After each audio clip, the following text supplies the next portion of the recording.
Welcome to Kenton's videos. Enjoy the video. You start by gathering a balanced set of labeled images and splitting them into training and validation folders. This gives the model real examples to learn and a holdout to check generalization. Once done, pick a lightweight pre-trained architecture like MobileNet or YALOV 5, so training is fast and inference is real-time.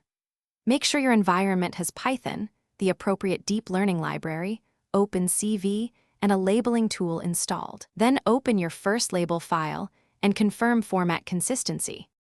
You now convert annotations into the model's required format and resize images to the recommended input size to keep GPU memory stable.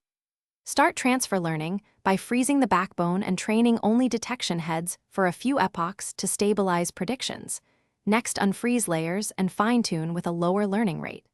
Use augmentation like flips, scale changes, and brightness adjustments to improve robustness. Meanwhile, track validation, MAP, and loss so you know whether to stop or reduce learning rate. You finish by exporting the trained model into a format suitable for your target, ONCS or TF-Lite for edge devices, or Torch script for server deployment.